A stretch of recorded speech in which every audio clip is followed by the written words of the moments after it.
चला, उद्याच रक्षाबंधन आहे आणि भावांसाठी एकदम स्पेशल मिठाई आपण आज बनवणार आहे. ते पण अगदी अजिबात गॅसचा वापर न करता 100% फ्रेंडली रेसिपी आहे. अगदी घरच्या सामग्रीपासून एकदम छान बनणारी आहे आणि बाहेरच्या भेसळयुक्त मिठाई खाण्यापेक्षा घरीच अगदी साध्या सोप्या पद्धतीने आणि अगदी 10 ते 15 मिनिटापेक्षा पण कमी वेळ लागणारी ही रेसिपी आहे.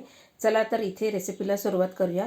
तर इथे जवळपास मी 1 कप डेसिकेटेड कोकोनट घेतलेला आहे, 1 कप मिल्क पावडर घेतलेली आहे, त्यानंतर 1 कप साखर घेतलेली आहे आणि अर्धा कप इथे मी मखाणे घेतलेले आहे.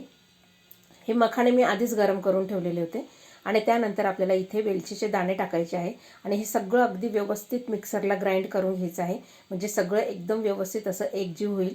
पहा, आता तुम्ही म्हणाल की मिल्क पावडर घ्यायला जावं लागेल, पण आपण डेसिकेटेड कोकोनट तर आणतोच ना, त्यावेळेस आपण मिल्क पावडर पण घेऊ शकता.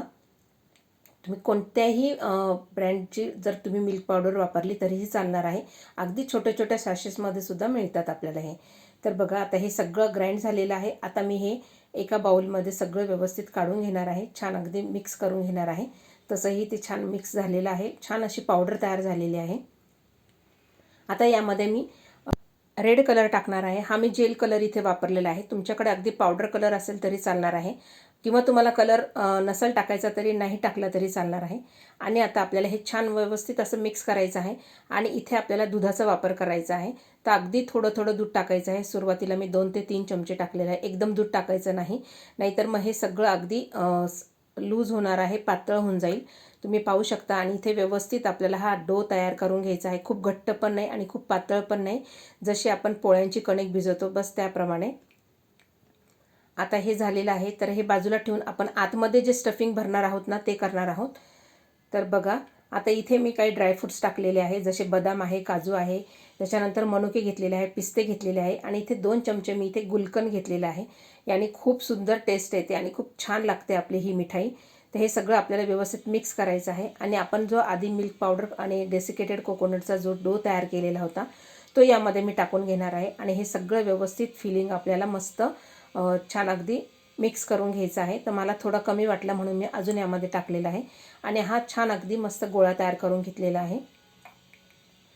तर बघा, आता इथे मी एक पॉलिथिन घेतलेले आहे आणि त्यामध्ये छान असं व्यवस्थित ठेवून मी जो आपण मिल्क पावडरचा जो डो तयार केलेला होता तो आपल्याला घ्यायचा आहे व्यवस्थित आणि तो आपल्याला लाटून घ्यायचा आहे. बघा, एकदम छान असा मस्त लाटला जातो.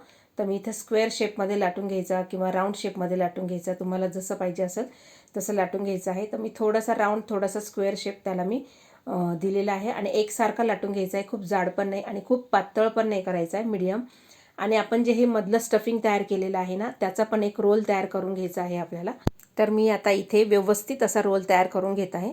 आता तो आपल्याला सेंटरला ठेवायचा आहे आणि आपण जे पेपर अंथरलेला आहे त्याच्या सकट आपल्याला हा उचलून घ्यायचा आहे आणि खाली जो आपण डो जो लाटून घेतलेला आहे तो त्याच्यावर ठेवायचा आहे. म्हणजे व्हिडिओ दाखवल्याप्रमाणे तुम्ही पाहू शकता, तो छान असा दोन्ही साईडनी व्यवस्थित आपल्याला रॅप करून घ्यायचा आहे आणि छान आपल्या हातानेच त्याला व्यवस्थित असा शेप देऊन घ्यायचा आहे. तुम्हाला जसा पाहिजे, तुम्हाला राऊंड पाहिजे असेल, स्क्वेअर पाहिजे असेल, तसा तुम्ही हा शेप देऊ शकता. व्यवस्थित बघू शकता तुम्ही व्हिडिओ दाखवल्याप्रमाणे.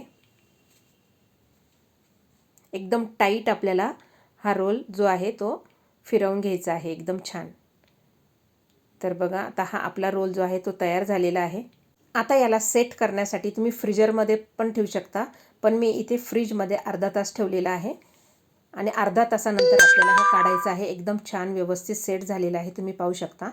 आता त्यावर मी जे पॉलिथिन रॅप केलेली होती ती काढून घ्यायची आहे आपल्याला आणि हा जो रोल आहे आपल्याला एका ट्रेमध्ये काढून घ्यायचा आहे. एकदम छान आणि मस्त सेट झालेला आहे. त्यानंतर आपल्याला हवे तेवढ्या आकारामध्ये हे पीसेस कट करायचे आहे, हा रोल कट करायचा आहे. तर इथे मी अर्धा इंचावर हा रोल जो आहे तो कट करून घेतलेला आहे, तुम्ही पाहू शकता. पण त्याच्या आधी जर तुम्हाला इथे आवडत असेल तर तुम्ही जो चांदीचा वर्क आहे तो लावला तरी चालणार आहे. तर मी इथे, आणि म्हणजे कसं दिसायला छान दिसते मिठाई, जशी आपल्याला मार्केटमध्ये मिळते ना अगदी तशीच दिसते. अगदी घरी केल्यानंतर कोणी म्हणणारच नाही की तुम्ही ही घरी केलेली इतकी छान होते. इथपर्यंत जर तुम्ही माझा व्हिडिओ पाहिलेला असेल आणि तुम्हाला जर आवडला तर नक्की एक लाईक करा, नवीन असाल तर सबस्क्राईब करा आणि शेजारील बेल आयकनला क्लिक करा, म्हणजे अशाच नवनवीन व्हिडिओ तुम्हाला माझ्या चॅनलमध्ये पाहायला मिळतील. तर बघा, अगदी व्यवस्थित आणि एकदम छान असं मस्तपैकी कटिंग पण होत आहे. तर मी हे सगळं अर्धा अर्धा इंचावर असं छान असं कटिंग करून घेत आहे. पहा एकदम छान आणि मस्त मिठाई झालेली आहे आणि ती झटकीपट होते की बस. आणि हे फिलिंग तुम्ही तुमच्या आवडीप्रमाणे सुद्धा टाकू शकता. तिथे मी गुलकंदचा वापर केलेला आहे. तर पहा एकदम छान मस्त अगदी कलरफुल मिठाई झालेली आहे. तर एकदा नक्की तुम्ही ही रेसिपी ट्राय करा. आणि आता ही रक्षाबंधन आहे, तर आपल्या भावांसाठी अशी भेसळयुक्त मिठाई देण्यापेक्षा अशी घरच्या घरी आपण स्वच्छ हाताने केलेली मिठाई कधीही चांगली आणि एकदम टेस्टी, अगदी मार्केटपेक्षाही 100% हायजेनिक आहे, एकदम छान आहे. तर चला भेटूया पुढच्या व्हिडिओला.